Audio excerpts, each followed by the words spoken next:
रात गहरी थी। मैं बरामदे में लेटी थी। मेरे पास सिर्फ वही था और घर के बाकी लोग गहरी नींद में डूबे थे। उसकी सांसें मेरे गले के पास गर्माहट बिखेर रही थीं और मेरा दिल तेज़ी से धड़क रहा था। उसकी उंगलियां मेरी पीठ पर धीरे धीरे नीचे की ओर बढ़ रही थीं, जैसे कोई नाजुक लहर। मैं जानती थी कि यह सब गलत है, लेकिन मेरे भीतर का तूफान इसे रोकने की इजाज़त नहीं दे रहा था। मासी, उसने धीमी फुसफुसाती आवाज़ में कहा। मैंने आंखें बंद रखीं, चुप रही। उस पल मैं कोई मासी नहीं थी। मैं बस एक औरत थी जो उस स्पर्श की गहराई में डूब रही थी, क्योंकि मेरी तड़प बरकरार थी और मैं उस तड़प को दूर करना चाहती थी। यह कहानी उस रात की है जिसने मुझे हमेशा के लिए बदल कर रख दिया। दोस्तों, कहानी बहुत ही ज़्यादा मज़ेदार होने वाली है, जिसमें आपको बहुत ज़्यादा मज़ा आएगा। हेलो दोस्तों, मेरा नाम मीना है। मैं 35 साल की हूँ और देखने में अभी भी काफ़ी जवान लगती हूँ। मेरी आंखें बड़ी बड़ी हैं, दूध जैसा गोरा रंग, होंठ गुलाबी और बदन ऐसा कि लोग पीछे मुड़कर तिरछी नज़रों से देखते हैं। शरीर के उन हिस्सों में भरावट और गोलाई भी है जहाँ पर लड़कियाँ शर्माती हैं, मतलब थोड़ा ऊपर और नीचे। विधवा हूँ, लेकिन जीवन में अभी भी वो आग है जो कभी कभी जलती रहती है। मेरे पति की मौत को 5 साल हो गए। जब से लेकर अब तक मुझे किसी ने छुआ तक नहीं है और अब मैं अपने मायके में रहती हूँ और बहुत अकेलापन महसूस करती हूँ, क्योंकि मेरे भी कुछ अरमान हैं। मैं भी एक औरत हूँ। और हाँ, अगर आप भी मुझसे बात करना चाहते हो तो मैंने मेरा नंबर इसी वीडियो में बताया है, तो पूरी कहानी सुनो, क्योंकि मेरा नंबर इसी कहानी में है। मेरे मायके में मेरा भांजा राहुल भी आया जाया करता है। वो 22 साल का जवान लड़का है, लंबा चौड़ा, मसल्स वाला, और उसकी मुस्कान में कुछ ऐसा है जो दिल को छू जाता है। मैं सोचती हूँ कि अगर वो मेरा बेटा होता तो कितना अच्छा लगता, लेकिन वो है तो भांजा, और कभी कभी उसकी नज़रें मुझे अजीब अजीब लगती हैं। खैर, आज मैं तुम्हें अपनी और राहुल की कहानी सुनाती हूँ।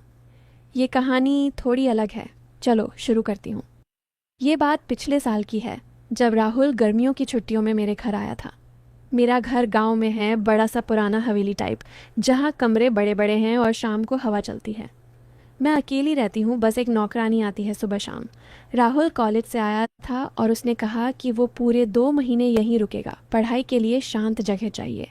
मैं खुश हुई क्योंकि घर में अकेलापन लगता था।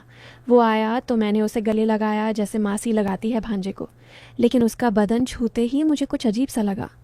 वो इतना मजबूत हो गया था, उसके कंधे चौड़े, और वो मुझे थोड़ा ज़्यादा देर तक पकड़े रहा। मैंने सोचा शायद बचपन की आदत है टेस्ट। पहले दिन शाम को हम दोनों छत पर बैठे थे। गांव की हवा में ठंडक थी और दूर से गायों की घंटियां सुनाई दे रही थीं। राहुल ने कहा, मासी ना, ये कितिया, आप अकेले कैसे रह लेती हो? इतना बड़ा घर, रात को डर नहीं लगता? मैं हंसी, अरे डर किस बात का, मैं तो आदत डाल चुकी हूँ, लेकिन तू आ गया है ना, अब मज़ा आएगा। वो मुस्कुराया और बोला, हाँ मासी, मैं आपकी हर चीज़ का ध्यान रखूँगा। आप कहो तो मालिश भी कर दूँ? मैं चौंकी, लेकिन हंसकर टाल दिया। अरे पागल, मालिश की क्या ज़रूरत, तू बस साथ बैठ बातें कर। लेकिन उसके शब्दों में कुछ अलग सा लगा मुझे, लेकिन असल में वो बस मजाक कर रहा था। मैंने बात बदली, चल नीचे चलकर चाय बनाती हूँ। रसोई में मैं चाय बना रही थी और राहुल पीछे खड़ा हो गया। वो बोला, मासी, आपकी कमर कितनी पतली है, जैसे कोई मॉडल। मैंने मुड़कर देखा, वो हंस रहा था। मैंने कहा, बस कर तू भी, मैं तो बस साधारण औरत हूँ। लेकिन अंदर से मुझे अच्छा लगा, क्योंकि सालों से कोई ऐसी मेरी तारीफ किसी ने नहीं की थी। चाय पीते हुए हम बातें करने लगे। वो अपनी कॉलेज की लड़कियों के बारे में बता रहा था, कैसे वो सब उसके पीछे पड़ती हैं। मैंने पूछा, किसी से प्यार व्यार है? वो बोला, नहीं मासी, मुझे तो ऐसी लड़की चाहिए जो आप जैसी हो, समझदार, सुंदर और गर्म। गर्म शब्द पर मैं रुक गई। क्या मतलब?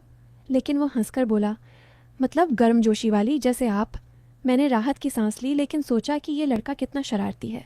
शाम ढल गई और हम डिनर करके सोने चले गए।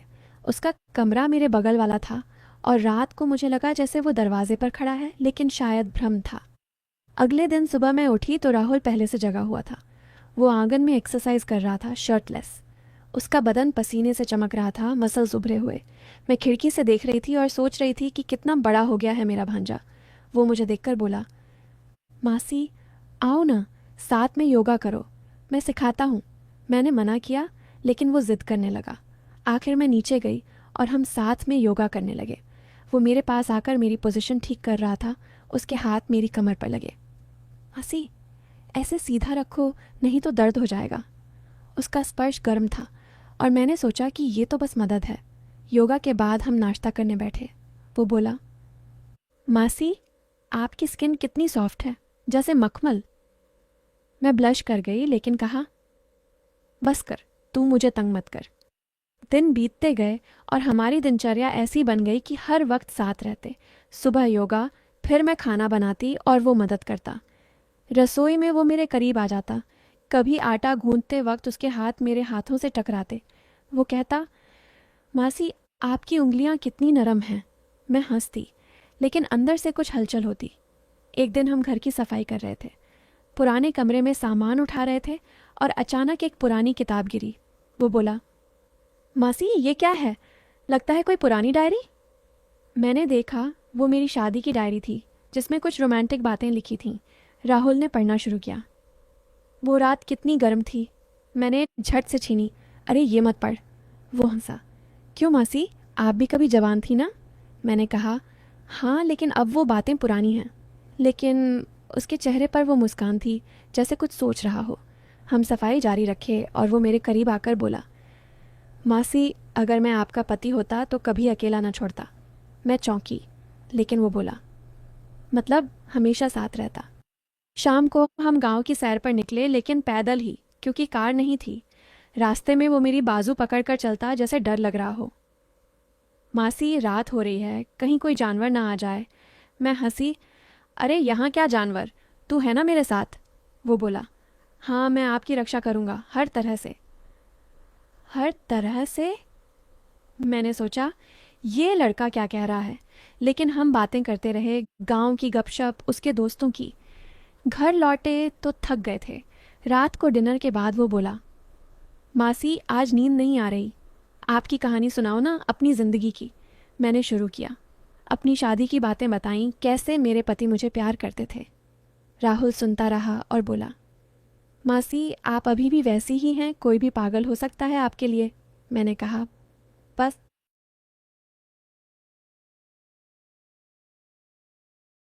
अब सो जा। कुछ दिन ऐसे ही बीते। एक दोपहर हम घर के पीछे बागीचे में थे। मैं फूल तोड़ रही थी और राहुल पानी दे रहा था। अचानक स्प्रिंकलर चालू हो गया और हम दोनों भीग गए। लेकिन ये कोई हादसा नहीं था, क्योंकि स्प्रिंकलर मैंने खुद चालू किया था, मजाक में। वो हंसा। मासी, आपने तो मुझे भिगो दिया, अब मैं आपको भिगोऊं? मैं भागी, लेकिन वो पीछे आया और पानी की बौछार मुझ पर डाली। हम दोनों हंसते हंसते भीग गए। उसके बाद हम घर आए और कपड़े बदलने लगे। उसका कमरा खुला था और मैंने गलती से देख लिया, वो टॉवल में था। उसका बदन, उफ। मैंने नज़रें फेर ली। वो बोला, मासी, आओ ना, मदद करो टॉवल सुखाने में। मैंने मना किया, लेकिन अंदर से कुछ हुआ। धीरे धीरे राहुल मेरी ज़िंदगी का हिस्सा बन गया। वो मेरे लिए बाजार से सामान लाता, लेकिन कभी अकेले नहीं, हम साथ जाते। एक दिन हम घर में पुरानी फ़ोटोज़ देख रहे थे। मेरी शादी की फ़ोटो में मैं दुल्हन बनी थी। राहुल बोला, मासी, आप कितनी अलग लग रही हो। अलग? मैंने कहा, अरे वो तो पुरानी बात। लेकिन वो बोला, नहीं, अभी भी वैसी ही। अगर मैं आपका उम्र का होता तो। वो रुक गया। मैंने पूछा, तो क्या? वो हंसा, तो आपसे शादी कर लेता। मैं चौंकी, लेकिन सोचा मजाक है। लेकिन उसकी आंखों में कुछ था। रात को मुझे नींद नहीं आई। मैं सोचती रही कि क्या राहुल मुझे पसंद करता है, लेकिन नहीं, वो तो भांजा है। एक हफ्ते बाद हम घर की मरम्मत करवा रहे थे। मजदूर आए थे, लेकिन राहुल खुद काम कर रहा था, दीवार पर पेंट कर रहा था। मैं चाय लेकर गई और वो सीढ़ी पर खड़ा था। अचानक सीढ़ी हिली और वो गिरने लगा। मैंने उसे पकड़ा, उसके बदन से मेरा बदन सट गया। मासी, शुक्रिया, वरना गिर जाता। उसका सांस मेरे चेहरे पर लगा। मैंने कहा, सावधान रहो। लेकिन वो बोला, आपके साथ तो कुछ नहीं होगा। हम हंसे, लेकिन वो पल अजीब था। शाम को वो बोला, मासी, आज रात आप मेरे कमरे में सो ना, मुझे डर लग रहा है। डर? 22 साल का लड़का। मैंने मना किया, नहीं, तू बड़ा हो गया है। लेकिन वो ज़िद कर रहा था। आखिर मैंने कहा, ठीक है, लेकिन अलग बेड पर। लेकिन कमरा छोटा था, बेड एक ही। नहीं, मैंने अपना कमरा चुना। गलत फहमी। राहुल ने कहा कि उसका कमरा ठंडा है, मेरा गर्म। हम मेरे कमरे में बैठे बातें करने लगे। वो मेरे पैर दबाने लगा। मासी थक गई होंगी। उसके हाथ मेरे पैरों पर ऊपर की तरफ जाते। मैंने रोका, बस काफ़ी है।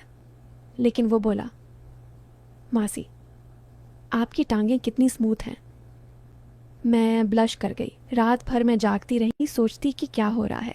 सुबह वो बोला, मासी रात अच्छी थी ना। मैंने हाँ कहा, लेकिन अंदर से उलझन थी। दिन गुजरते गए और राहुल मेरे और करीब आता गया।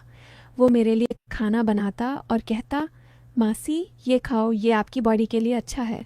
बॉडी? मैं सोचती, ये ऐसा क्यों कह रहा है। एक दिन हम घर में संगीत सुन रहे थे, पुराना गाना, कजरा मोहब्बत वाला। वो बोला, मासी अब पर सूट करता है। मैंने डांस करने को कहा मजाक में, और वो मुझे खींचकर डांस करने लगा। उसके हाथ मेरी कमर पर, हम घूमते। मासी आपका बदन कितना लचीला है। मैंने रोवा दिया, लेकिन दिल धड़क रहा था। फिर एक दिन राहुल ने कहा कि वो मुझे सरप्राइज़ देना चाहता है। वो मुझे घर के ऊपर वाले कमरे में ले गया, जहाँ उसने एक छोटा सा गार्डन बनाया था, फूल लगाए थे। मासी ये आपके लिए। मैं खुश हुई, गले लगाया, लेकिन वो मुझे कसकर पकड़े रहा। मासी मैं आपसे बहुत प्यार करता हूँ। प्यार? मैं रुक गई। कैसा प्यार? वो बोला, जैसे एक भांजा करता है, लेकिन थोड़ा ज़्यादा। मैंने कहा, राहुल ये गलत है। वो हंसा, अरे मासी मजाक कर रहा हूँ, असल में मैं आपको बताना चाहता हूँ कुछ। और यहीं से कहानी बदल जाती है। राहुल ने बताया कि वो गे है, उसे लड़कों से प्यार होता है और कॉलेज में उसका एक बॉयफ्रेंड है। वो डरता था बताने से, लेकिन मेरे साथ रहकर हिम्मत आई। वो कहता, मासी आपने मुझे इतना प्यार दिया कि मैं खुद को स्वीकार कर पाया। वो सब कॉम्प्लीमेंट्स, वो करीब आना, वो सब इसलिए क्योंकि मैं आपको अपनी माँ जैसा मानता हूँ और आपसे छुपा नहीं पाया। मैं स्तब्ध थी। वो सारी अलग बातें, वो स्पर्श, सब एक बच्चे की तरह था जो अपनी पहचान छुपा रहा था। मैंने उसे गले लगाया, बेटा मैं हमेशा तेरे साथ हूँ। उसके बाद हमने साथ में उसकी ज़िंदगी प्लान की। उसको उसके बॉयफ्रेंड से मिलवाया और मैंने उन्हें सपोर्ट किया। गांव में सबको बताया नहीं, लेकिन परिवार को समझाया। अंत में राहुल की शादी नहीं हुई। राहुल ने मेरी आंखों में देखते हुए कहा, मासी मैं आपसे वो प्यार करता हूँ जो कोई भांजा नहीं करता।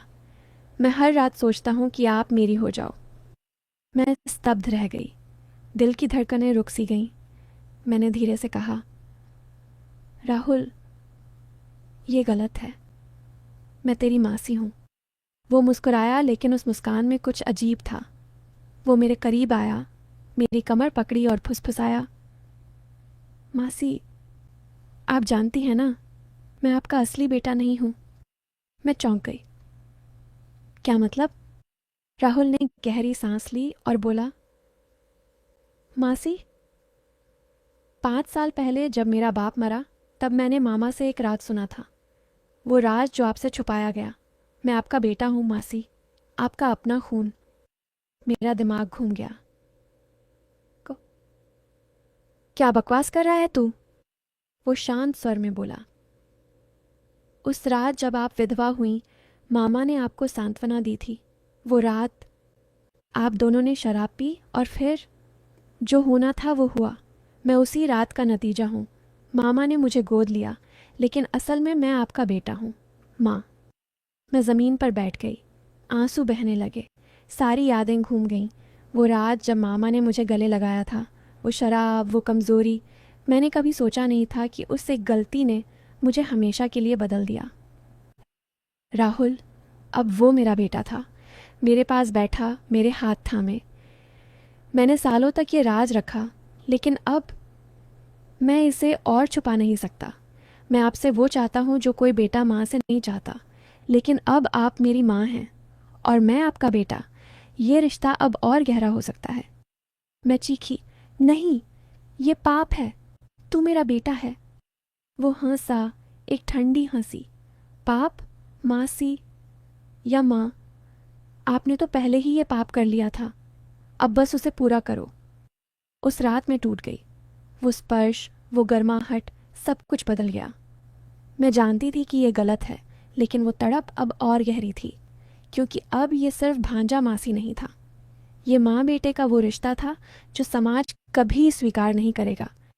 और उस रात मैंने उसकी बाहों में समर्पण कर दिया, क्योंकि अब रोकने की कोई वजह नहीं बची थी।